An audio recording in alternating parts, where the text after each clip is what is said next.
சடன்லியாக குயிக்காக 8 மாதத்தில் வரக்கூடிய அற்புதம் 8 நாளில் வரணும்.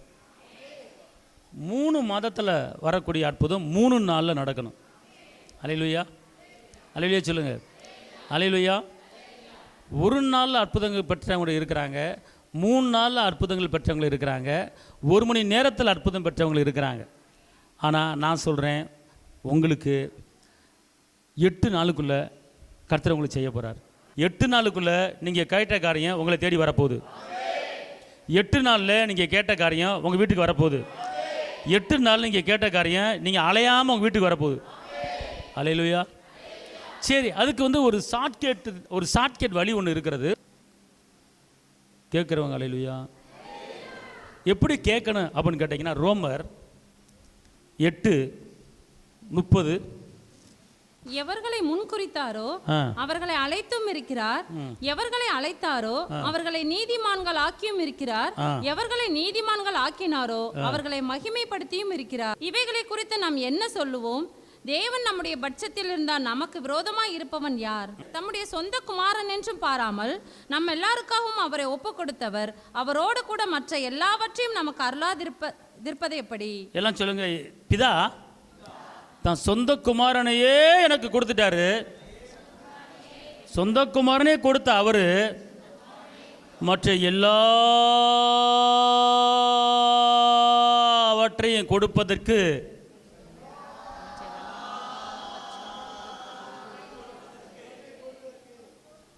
அவர் போதுமானவராக இருக்கிறார். இங்கே இருங்களேன், இந்த ஒரு வசனத்துக்குள்ள அவர் என்ன சொல்கிறாருன்னா, என் குமாரனே உனக்கு கொடுத்துட்டேன்னா அப்போ மற்ற காரியெல்லாம் சும்மா ஒரு லேஸு, மற்ற எல்லாத்தையும் கொடுக்காமல் இருப்பேனா அப்படிங்கிறார். இது யார் சொல்கிறா அப்படின்னு கேட்டால் பிதா சொல்கிறார். நம்மளை பார்த்து சொல்கிறாரு, என் பரலோகத்தில் இருக்கிற என் சொந்த குமாரனே உனக்காக கொடுத்துட்டேன், அப்போ மற்ற காரியத்தில் ஒரு ஜிஜிபி அடை வச்சு நகையை கேட்டுக்கிட்டு இருக்கு, அதெல்லாம் எனக்கு ஜிஜிபி. 50 லட்சம் கடனுக்கு அடைக்கணும்னு சொல்கிற ஜிஜிபி, ஒரு வீடு கேட்டுக்கிட்டு இருக்க ஒரு ஜிஜிபி, என் பிள்ளைக்கு நல்ல வேலை கிடைக்கணும்னு சொல்கிற ஜிஜிபி, என் பிள்ளைக்கு கவர்மெண்ட் வேலைன்னு சொல்லி கேட்டுக்கிட்டு இருக்க எனக்கெல்லாம் ஜிஜிபி. இதெல்லாம் போட்டுக்கிட்டு சும்மா ஒரு அல்ப காரியத்தை நீ கேட்டுக்கிட்டு இருக்கா? உன் குமாரனே உனக்கு நான் கொடுத்துட்டேன்ல, பரலோகத்திலிருந்து என் மடியில் செல்லப்பிள்ளைய இருந்த என் குமாரனே உனக்கு கொடுத்துட்டேன், அப்போ மற்ற எல்லாவற்றையும் உனக்கு கொடுக்காமல் நான் இருப்பேனா? எப்படி? அந்த வசனம் திருப்பி வாசிங்க. தம்முடைய சொந்த குமாரன் என்றும் பாராமல் நம்ம எல்லாருக்காகவும் அவரை ஒப்பு கொடுத்தார். நீங்க என்ன சொல்லுங்க, எல்லாம் சொல்லுங்க. பிதா சவுண்டா இருக்கணும். பிதா சொந்த குமாரனையே எனக்கு எனக்கு எனக்கு எனக்கு எனக்கு எனக்கு கொடுத்தவர் எனக்காகவே அவரை ஒப்பு கொடுத்து அடிக்க நொறுக்க தரத்தராய் மாற எனக்காக அவர் ஒப்பு கொடுத்தவர். நான் கேட்கிற மற்ற எல்லாவற்றையும் அவர் கொடுக்காமல் இருப்பாரா? கண்டிப்பா கொடுப்பார். இப்படி கேட்கணும். நீங்க இப்படி என்ன செய்யணும்? கேட்கணும். அதாவது எப்படின்னா, நீங்கள் சொல்லணும், எவர்களை முன்குறித்தாரோ அவர்களை அழைத்தும் இருக்கிறார், எவர்களை அழைத்தாரோ அவர் நீதிமான் ஆக்கியிருக்கிறார், எவர்களை நீதிமான் ஆக்கினா அவர்களை மையப்படுத்தியும் இருக்கிறார். இவர்களை குறித்து நாம் என்ன சொல்லுவோம்? தேவன் நம்முடைய பட்சத்தில் இருந்தால் எனக்கு, எல்லாம் சொல்லுங்க, தேவன் என் பட்சத்தில் இருக்கிறபடியால், தேவன் என் பட்சத்தில் இருக்கிறபடியால் எனக்கு விரோதமாக இருப்பவன் யாரு? தேவன் என் பட்சத்தில் இருக்கிறபடியா எனக்கு விரோதமாக இருப்பான் யாரு? இப்போ அப்படின்னா ஒரு ஆசீர்வாதம் நம்மளை தேடி வருது, அதை தடுக்கிறதுக்கு கண்டிப்பாக பிசாசு வருவான். அப்போ நீங்கள் என்ன செய்யணும்? அவன் தடுக்காமல் இருப்பதுக்கு தேவன் பட்சத்தில் இருக்கிறார், எனக்கு விரோதமாக இருப்பவன் யார்? தேவன் பட்சத்தில் இருக்க. இங்கே இந்த வார்த்தையை 3 வாட்டி சொல்லுங்கள் எல்லாரும்.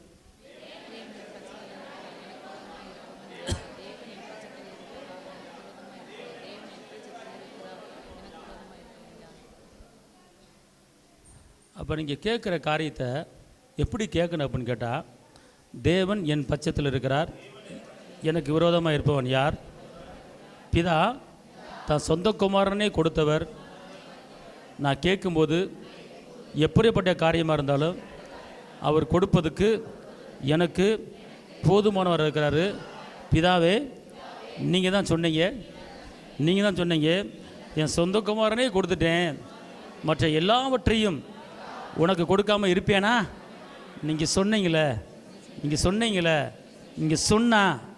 சொன்னது தான் வாக்குத்தத்தம் பண்ணினவர், நீங்கள் உண்மை உள்ளவர், நீங்கள் வாக்கு மாற மாட்டீங்க, இதா இயேசுவே கொடுத்த நீங்கள் அப்படின்னு சொல்லிட்டு உங்கள் பிரச்சனை நீங்கள் என்ன கேட்டிருக்கீங்க, என்ன கேட்டிருக்கீங்கிறது உங்களுக்கு தெரியும். அதை நீங்கள் என்ன செய்யணும் கேட்கணும். இதை கொடுக்கறதுக்கு கொடுக்க ஒரு லேசான காரியம் சொல்கிறதா, இதை கொடுக்கறது லேசான காரியம் அப்படின்னு சொல்லிடணும். அப்பா பாப்பாரு உடனே அவுத்து விட்டுருவார். ஓகே. ரெண்டாவது நல்லா தெரிஞ்சுக்கொள்ளுங்க, அவர் உங்களை முன் குறிச்சிருக்கிறாரு, அதை முதல் தெரிஞ்சுக்கணும். ரெண்டாவது அவர் உங்களை நீதிமானம் ஆக்கியிருக்கிறார். மூன்றாவது உங்களை கனப்படுத்தி வச்சிருக்கிறார். எப்படி உங்களை தெரிஞ்சிருக்கிறாரு, உங்களை நீதிமானம் மாற்றிருக்கிறாரு, உங்களை அவர் பிள்ளைங்கிற ஒரு கணத்தை கொடுத்துருக்கிறார். எல்லாம் சொல்லுங்கள், இயேசு என்னை தெரிஞ்சிருக்கிறார், என்னை நீதிமானம் மாற்றிருக்கிறார், என்னை மகிமைப்படுத்தி வச்சிருக்கிறார், என்னை கனப்படுத்தி வச்சிருக்கிறார். அதனால் அவர் என் பட்சத்தில் இருக்கிறார், அவர் என் பக்கத்தில் இருக்கிறார். அதனால் எனக்கு விரோதமாக யார் வர முடியும்? ஒருத்தன் வர முடியாது.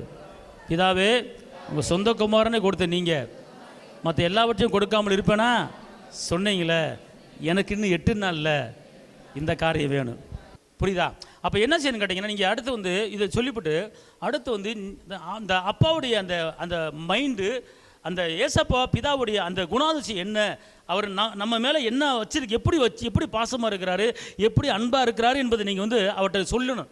இப்போ யாக்கோபு எப்படி ஜெபிக்க தெரியுமா? வாக்குத்தத்தங்களை சொல்லி சொல்லி நீ ஆபிரகாமுக்கு இதை தருவேன்னு சொன்னீங்களே அப்படின்னு சொல்லி யாக்கோபு ஜெபிக்கிறார். ஆதியாகமத்தில் ஒரு வசனம், நீ சந்ததி இப்படி செய்வேன் அப்படின்னு சொல்லி நீ சொன்னீரே அப்படின்னு சொல்லி யாக்கோபு ஆபிரகாமுக்கு இப்படி சொன்னீரே அப்படின்னு சொல்லி வாக்குத்தத்தங்களை இப்படி சொன்னீங்களே அப்படின்னு சொல்லி தேவன்ட்டே சொல்கிறாரு, பிதாட்டே சொல்கிறாரு, நீங்கள் இப்படி சொன்னீங்களே, தருவேன்னு சொன்னீங்களே, எனக்கு தாங்க அப்படின்னு சொல்லி யாக்கோபு என்ன செய்கிறாரு, கேட்குறாரு. அப்படி அதே போல் நீங்கள் எப்படி கேட்கணும்னு சொல்லி இப்போ நான் சொல்லிக் கொடுத்த இந்த வசனம் நோட் பண்ணிக்கொள்ளுங்க. இது அசால்ட்டாக தயவுசெய்து என்னதுங்க, அப்புறம் வரல கிரல அப்படின்னு என்னைய கேட்கக்கூடாது, வரல கரலன்னா என்னைய கேட்கக்கூடாது, நீங்கள் இப்படி கேட்கணும். இப்படி கேட்டால் தான் வரும். ஓகே. ஆதியாகமம் 32. தேவரீரோ நான் உனக்கு மெய்யாகவே நன்மை செய்து உன் சந்ததியை எண்ணி முடியாத கடற்கரை மணலை போல மிகவும் பெருக பண்ணுவேன் என்று சொன்னீரே என்று யாக்கோபு. அப்ப அவர் என்ன வாக்குத்தத்தங்களை சொல்லி என்ன செய்றாரு, ஜெபிக்கிறார். ஓகே, புரியுதுங்களா உங்களுக்கு? அதே போல அவர் சொன்னார் அப்படின்னு சொல்லி கரெக்டாக கேட்கிறாரு. பார்த்தவங்களுக்கு இப்போ நீங்கள் பழைய ஏற்பாட்டு பிதாக்களை, பழைய ஏற்பாட்டு விசுவாசிகளை காட்டிலும் நீங்கள் ரொம்ப பெஸ்ட்டானவர்கள், நம்மளாம் பெஸ்ட்டானவர்கள். ஏன்னு கேட்டால் ரத்தத்தை சிந்தி கிருபையில் நம்ம என்ன பிள்ளையை மாற்றிருக்கிறார், பிள்ளைங்கிற அந்தஸ்து. ஓகே. பழைய ஏற்பாட்டுக்காரங்க தத்து பிள்ளை, நம்ம பெத்த பிள்ளையை மாறி இருக்கிறோம். ஆமேன்னு சொல்லுங்க, எல்லாம் சொல்லுங்க, நான் தத்து பிள்ளை கிடையாது, நான் பெத்த பிள்ளை. ஓகே. அப்புறம் நீங்கள் என்ன செய்யணும், அடுத்து இன்னொரு வார்த்தை கேட்கணும். ரோமர் 5:7-8. நீதிமானுக்காக ஒருவன் மரிக்கிறது அரிது, நல்லவனுக்காக ஒருவேளை ஒருவன் மரிக்க துணிவான். நாம் பாவிகளாய் இருக்கையில் கிறிஸ்து நமக்காக மரித்ததினாலே தேவன் நம்மேல் வைத்த தமது அன்பை விளங்க பண்ணுகிறார். இப்ப கவனிங்க, இயேசு மரித்தனால தேவன் நம்ம மேல வச்சு என்ன செய்றார், அன்பை என்ன செய்றாரு, விளங்க பண்றார். இப்ப நீங்க இன்னும் யார்ட்டாச்சும் ஒரு அன்பாக பேசுறீங்க, நான் உன்னை நேசிக்கிறேன், அன்பா இருக்கிறேன் அப்படின்னு வீட்டுக்காரை பற்றி பேசுறீங்க. ஆனால் அதை நீங்கள் கிரியையில் காட்டணும். நீங்கள் என்ன செய்யணும், கிரியில் என்ன செய்யணும், காட்டணும். இப்போ கணவன் மனைவி அன்பு செய்யலாம், மனைவி கணவன் அன்பு செய்யலாம், வாயில் சொல்லுவாங்க. ஆனால் நேச்சுரல் கிரியில் என்ன செய்யாது, இருக்காது. ஆனால் தேவன் என்ன பண்ணார், வாயில் சொன்னதை கிரியில் காட்டுறார். வாயில் சொன்னதை அவர் கிரியில் காட்டாரு. உன் மேலே அன்பு வச்சிருக்கேன்னு சொல்லிட்டு சும்மா இல்லை, நான் உன் மேலே அன்பு வச்சனால, உன் மேலே பாசம் வச்சனால நீ கட்டுக்குள்ளே கிடக்கிற, நீ சாபத்துக்குள்ளே கிடக்கிற, நீ பயத்துக்குள்ளே கிடக்கிற, மரண கண்ணியில் கிடக்கிற. அதனால் நான் உன் மேலே வச்ச அன்பை நான் உனக்கு விளங்க பண்ணணும்னு உன்னை விடுவிக்க நான் விரும்புகிறேன், உன்னை காப்பாற்ற விரும்புகிறேன், உன்னை தப்பி வைக்க விரும்புகிறேன், உன்னை வாழ வைக்க விரும்புகிறேன். நீ என் உயிர், என் ஜீவன், என் ஆவி உனக்குள்ள இருக்குது. உன்னை நான் சும்மா விட மாட்டேன், உன்னை காப்பாற்றின, உன் மேலே உண்மையான அன்பு வச்சிருக்கிறேன், 100க்கு 100 அன்பு வச்சிருக்கிறேன். ஐயோ, அன்பு வச்சனால நீ சிக்கல் மாட்டி இருக்கிற, சாபத்துக்களை கிடக்கிற, பரம்பரை ஆவிகளை மாட்டி கிடக்கிற. அதனால உன்னை மீட்டு எடுக்கணும். என் உயிர், என் ஆவி உனக்குள்ள இருக்கு, உன்னை சும்மா விட மாட்டேன், உன்னை மீட்டு எடுக்கிறேன். அதனால மீட்டு எடுக்கிறதுக்கு எனக்கு வழி தெரியல, என் சொந்த குமாரனையே கொடுத்து நான் உன்னை செய்ய போறேன், மீட்டு எடுக்க போறேன் அப்படின்னு சொல்லி இந்த வசனம் என்ன சொல்லுது, நான் பாவிகளா இருக்கையிலே கிறிஸ்து நமக்காக மரித்த தேவன் நம்மால் வைத்த அன்பை என்ன செஞ்சாரு, விளங்க பண்ணாரு. அல்லேலூயா. அன்பை விளங்க பண்ணிட்டாரா? எப்படி விளங்க பண்ணார் அன்பை? எப்படி அன்பை விளங்க பண்ணார்? இயேசு அனுப்பி அடிக்க கொடுத்து, ஒப்பு கொடுத்து, நொறுக்கப்பட்டு அன்பை விளங்க பண்ணிட்டார். அல்லேலூயா. அப்போ என்ன செய்ய, தேவனே நீங்கள் என் மேலே அன்பு வச்சிருக்கிறீங்க, நீங்கள் என்னை மறக்கலை, நீங்கள் என்ன உள்ளங்களை பொறிச்சு வச்சிருக்கிறீங்க, நீங்கள் என்னால் மறக்கப்படவில்லைன்னு சொல்லியிருக்கிறீங்க. அதனால தகப்பனே, நான் உங்களுடைய பிள்ளை, நீர் என் அப்பா, அப்படின்னு சொல்லிவிட்டு இந்த ரோமர் 5 சொல்லிவிட்டு ரோமர் 8க்கு வாங்க. ரோமர் 5 சொல்லிவிட்டு ரோமர் 8க்கு வந்து ரோமர் 5ல் வந்து 6, 7 சொல்லிவிட்டு 8 சொல்லிவிட்டு ஏன்னா ரோமர் 6, 7, 8 சொல்லிவிட்டு அடுத்து நீங்கள் இங்கே வந்துடுங்க. ரோமர் 8க்கு வந்து 30 to 32 வரைக்கும் சொல்லி நீங்கள் ஜெபிக்கணும். அதை சொல்லி ஜெபிக்கும் போது உங்களுடைய வார்த்தைகள் ரொம்ப கவனமாக இருக்கணும். அல்லேலூயா. இந்த ஒரு வார்த்தை வந்து ரொம்ப முக்கியமாக நீங்கள் என்ன செய்யணும் சொல்லணும். இந்த 32 தான் சொந்த குமாரனே கொடுத்து நீங்கள் எல்லாம் சொல்லுங்கள். கொடுத்தவர் மற்ற எல்லா காரியம் இதில் பைபிளில் போட்டிருக்கு. அந்த எல்லா காரியமும் என்னென்ன காரியம்? ஓகே, எல்லா காரியம் என்னென்ன காரியம் அப்படின்னா நீங்கள் கேட்டுக்கிட்டு இருக்கீங்க. அந்த காரியத்தை உள்ளே கோர்க்கணும். ஓகே, அந்த காரியத்தை என்ன செய்யணும்? உள்ளே கோர்க்கணும். இப்போ நான் சொல்கிறேன் பாருங்களேன். தேவன் என்னை முன்குறித்திருக்கிறார், தேவன் என்னை அழைத்திருக்கிறார், எவர்களை அழைத்தாரோ அவர்களை நீதிமானாக மாற்றிருக்கிறாரு, நான் அழைக்கப்பட்டிருக்கிறேன், நான் நீதிமானாக மாறி இருக்கிறேன், எவர்கள் நீதிமானாய் மாறி இருக்கிறார்களோ அவர்களை மகிமைப்படுத்தியிருக்கிறேன், கனப்படுத்தியிருக்கிறேன். தகப்பனே, உம்முடைய இரத்தத்தாலே நீதிமானாய் மாறி இருக்கிறேன். இவைகளை குறித்து நான் என்ன சொல்லுவேன்? இப்படிப்பட்ட ஒரு கிருபை, இப்படிப்பட்ட ஒரு வல்லமை, இப்படிப்பட்ட ஒரு தாளந்து, இப்படிப்பட்ட அந்தஸ்து எனக்கு நீங்கள் கொடுத்தனாலே இவைகளை குறித்து நான் என்ன சொல்லுவேன்? தேவன் என்னுடைய பட்சத்தில் இருப்பதால் எனக்கு விரோதமாக இருப்பவன் யார்? ஒருத்தரும் எனக்கு விரோதமாக எழும்ப முடியாது, ஒருத்தர் எனக்கு விரோதமாக பேச முடியாது, ஒருத்தர் என்னை குறித்து பேச முடியாது அப்படின்னு சொல்லிட்டு அவர் தம்முடைய சொந்த குமாரனையே எனக்காக சொந்த குமாரனே எனக்காக கொடுத்தவர், மற்ற எல்லாவற்றையும் கொடுக்காமல் இருப்பாரோ? தகப்பனே, இந்த நாளில் என் கடன் பிரச்சனை எல்லாவற்றையும் தீர்ப்பதுக்கு நீங்கள் போதுமானவராக இருக்கீங்க. இயேசுவின் நாமத்தில் பிதாவே. புரியுதா உங்களுக்கு? புரிஞ்சவங்கள ஒரு அல்லேலூயா, தெரிஞ்சவங்கள ஒரு அல்லேலூயா. புரிஞ்சு போச்சா போகலையா? புரிஞ்சு இருக்கா?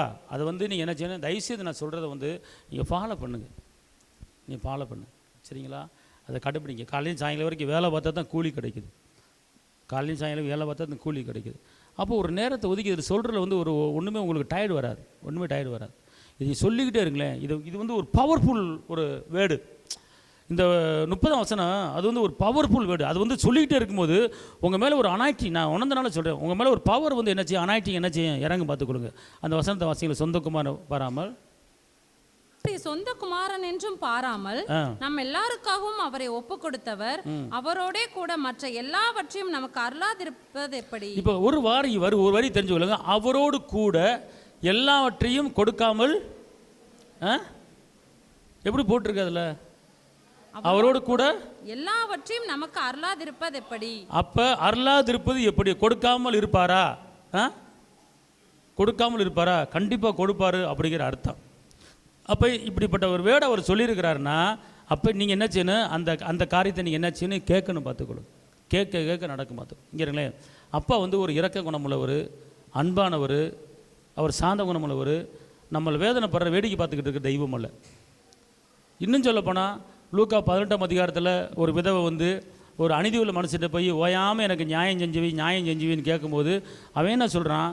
நான் மனுஷனை மதிக்காதவன், கடவுளை மதிக்காதவன், ஆனால் அப்படிப்பட்டவனை இருந்து என்கிட்ட வந்து ஓயாமல் நீ அலட்டுகிறபடியால், ஓயாமல் என்னை தொந்தரவு பண்ணுகிறபடியால் நான் உனக்கு நியாயம் பண்ணி வைக்கிறேன் அப்படின்னு சொல்லி ஒரு அநீதி உள்ள மனுஷன், கடவுளை கும்பிடாதவன் சொல்கிறான், ஒரு பஞ்சாயத்து போர்டு தலைவர். உடனே அதை சொல்லி முடிச்சோன்னே கடைசியில் இயேசுவா சொல்கிறாரு, இந்த அநீதி உள்ள மனுஷனை செஞ்சானா நான் உனக்கு செய்யாமல் இருப்பேனா என்று சொன்னீங்களே, அதே போல் எனக்கு செய்யுங்கன்னு சொல்லி இந்த சப்ஜெக்டை உள்ளே கோர்க்கணும். லூக்கா 18 எடுத்து வாசிங்க. லூக்கா 18. அந்தபடியே தேவன் தம்மை நோக்கி இரவும் பகல் கூப்பிடுகிறவர்களாகிய, இப்போ இரவும் பகல் அப்பா நோய் கூப்பிடுறீங்க. கூப்பிடும்போது அவர் ஒன்றுமே கேட்க மாட்டேன்னு நினைக்கிறீங்க. அப்போ அவருக்கு ஒரு எடுத்துக்காட்டு சொல்கிறார் பாருங்க. நீங்கள் பகலில் கேட்குறீங்க, நைட்டில் கேட்குறீங்க, என் பிரச்சனை தீரணும், என் கடன் பிரச்சனை தீரணும், என் தேவையில் சந்திக்க போகணும், நகையை திருப்பணும், இப்படி எல்லா காரையும் கேட்குறீங்க. எப்படி கேட்குறீங்க? இரவும் பகலும் கேட்குறீங்க, சரியா? பதில் வரல. அப்போ பதில் வராத போது அப்படி ஒரு சில பேர் சோர்ந்து போயிடுறீங்க, அசதி ஆகிடுறீங்க. அப்போ இயேசப்பா என்ன பண்ணுறாரு? அதுக்கு ஒரு எக்ஸாம்பிள் கொடுக்குறாரு, அதுக்கு ஒரு எடுத்துக்காட்டு கொடுக்குறாரு. அது என்ன எடுத்துக்காட்டு அப்படின்னு கேட்டால் வாசிங்க. சோர்ந்து போகாமல் எப்பொழுதும் ஜெபம் பண்ண வேண்டும் என்பதை குறித்து அவர்களுக்கு ஒரு உவமையை சொன்னார். ஒரு எடுத்துக்காட்டு, உவமை. அதை என்ன சொல்றாருன்னா, நீ சோர்ந்து போகாம இருப்பதுக்கு நான் ஒரு எக்ஸாம்பிள், உன்னை வந்து பலப்படுத்துறதுக்கு, உன்னை ஆறுதல் படுத்துறதுக்கு ஒரு எடுத்துக்காட்டு சொல்றேன். இதை நீ இதை படிச்சுட்டு நீ இதன்படி நீ இரு அப்படிங்கிறார். இதன்படி இரு அப்படிங்கிறார்னா வாசிங்க. ஒரு பட்டணத்திலே ஒரு நியாயாதிபதி இருந்தான். அவன் தேவனுக்கு பயப்படாதவனும் மனுஷரை மதியாதவனுமாய் இருந்தான். அந்த பட்டணத்திலே ஒரு விதவையும் இருந்தாள். அவள் அவனிடத்தில் போய், எனக்கும் என் எதிராளிக்கும் இருக்கிற காரியத்தில் எனக்கு நியாயம் செய்ய வேண்டும் என்று விண்ணப்பம் பண்ணினாள். இங்க நல்லா தெரிஞ்சு, விண்ணப்பங்கிறது ஜெபிக்கிறது, கேட்கறது. யார்கிட்ட போய் கேட்குது இந்த அம்மா யார்கிட்ட போய் கேட்குது சொல்லுங்க. அந்த ஆள் பேர் என்ன? நியாயாதிபதி. நியாயாதிபதினா ஒரு ஊருக்கு தலைவர், ஒரு பஞ்சாயத்து போர்டு தலைவர். அந்த ஊரில் என்ன செஞ்சாலும் அவர் தான் தலைவர், அவர்கிட்ட கேட்டு தான் செய்யணும். அப்படிப்பட்ட ஒரு தலைவர். அப்போ தலைவர்கிட்ட போனால் தான் இல்லை கட்ட பஞ்சாயத்தில் தீர்க்க முடியும். அப்போ இந்த அம்மாட்ட போய் தலைவர்கிட்ட போய் ஒரு பிரச்சனையை சொல்லுது, விண்ணப்பம் பண்ணுது. ஓகே, புரியலையா? நீங்கள் அந்த மாதிரி தலைவர்கிட்டலாம் போய் விண்ணப்பம் பண்ண வேணாம், நம்ம அப்பாட்ட விண்ணப்பம் பண்ணணும். அந்த அப்பாட்ட எப்படி விண்ணப்பம் பண்ணணும் எடுத்துக்காட்டு தான் அந்த கதையை சொல்லிக்கிட்டு இருக்காரு. ஓகே, அடுத்து. வெகு நாள் வரைக்கும் அவனுக்கு மனதில்லாதிருந்தது. பாருங்க, அந்த அந்த அந்த நியாயாதிபதிக்கு ரொம்ப நாளாக மனதே இல்லை. இந்த மாதிரி டெய்லி கேட்டுக்கிட்டு இருக்கு. அவனுக்கு செய்யறதுக்கு மனசு வர மாட்டேங்குது. சரிதா, மனசே வரல. அடுத்து. பின்பு அவன், நான் தேவனுக்கு பயப்படாமலும் மனுஷரை மதியாமலும் இருந்தும் இந்த விதவை என்னை எப்பொழுதும். இப்ப அவனை குறித்து சாட்சி சொல்றான். நான் தேவனை என்ன செய்ய மாட்டானா? தேவனுக்கு பயப்பட மாட்டானா? எந்த மனுஷனையும் மதிக்க மாட்டானா? ஒரு மனிதனுக்கு ரெஸ்பான்சிபிள் கொடுக்க மாட்டான், ஒரு மனுஷனை மதிக்க மாட்டான். அப்படி ஒரு திமிரு பிடிச்சவன், ஆனால் ஒரு மதிக்காத ஒரு மனுஷன். அப்போ அவன் சொல்கிறான், நான் இப்படிப்பட்டவனா இருந்தும், அநியாயக்காரன் தெரிஞ்சும், குடிமூலவன் தெரிஞ்சும், எவனையும் மதிக்க மாட்டேன்னு தெரிஞ்சும், இந்த அம்மா என்னுடைய கெட்ட குணங்கள் அத்தனையும் தெரிந்தும், நான் நல்லவன் கிடையாது என்பதை தெரிந்தும், ஆனால் இந்த அம்மா என்கிட்ட டெய்லி கேட்டுக்கொண்டே இருப்பதனால, இந்த அம்மா டெய்லி என்னை அலட்டுவதனால, நான் இந்த அம்மாவுக்கு நியாயம் செய்வேன் என்று அவன் சாட்சி சொல்கிறான். அடுத்த வசனம். இந்த விதவை என்னை எப்பொழுதும் தொந்தரவு செய்கிறபடியினால் இவள் அடிக்கடி என்னை அலட்டாதபடி இவளுக்கு நியாயம் செய்ய வேண்டும் என்று தனக்குள்ளே சொல்லிக் சொல்லிட்டானா? நியாயம் செய்வேன்னு சொல்லிட்டானா? நியாயம் செஞ்சிருப்பான். அப்ப அடுத்து அப்பா அந்த கதையை சொல்லிவிட்டு அடுத்து அப்பா ஏசப்பா சொல்றாரு, இன்னும் கர்த்தர் அவர்களை நோக்கி, அநீதியுள்ள அந்த நியாயாதிபதி சொன்னதை சிந்தித்து பாருங்கள்.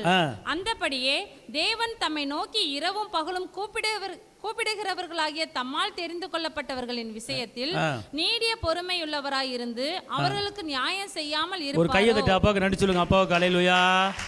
அவர் என்ன சொல்றாரு? இங்க ஒரு வரி வருது. தம்மால் தெரிந்து கொள்ளப்பட்டவர்கள் அப்படின்னு போட்டிருக்கு. எப்படி நம்ம ரோமில் என்ன வச்சா? தெரிந்து கொள்ளப்பட்டவர்கள், ஏன்னா நீதிமானாக்கப்பட்டவர்கள், அழைக்கப்பட்டவர்கள் சொல்லியிருக்கு. ஆனால் இங்கே என்ன சொல்றாரு?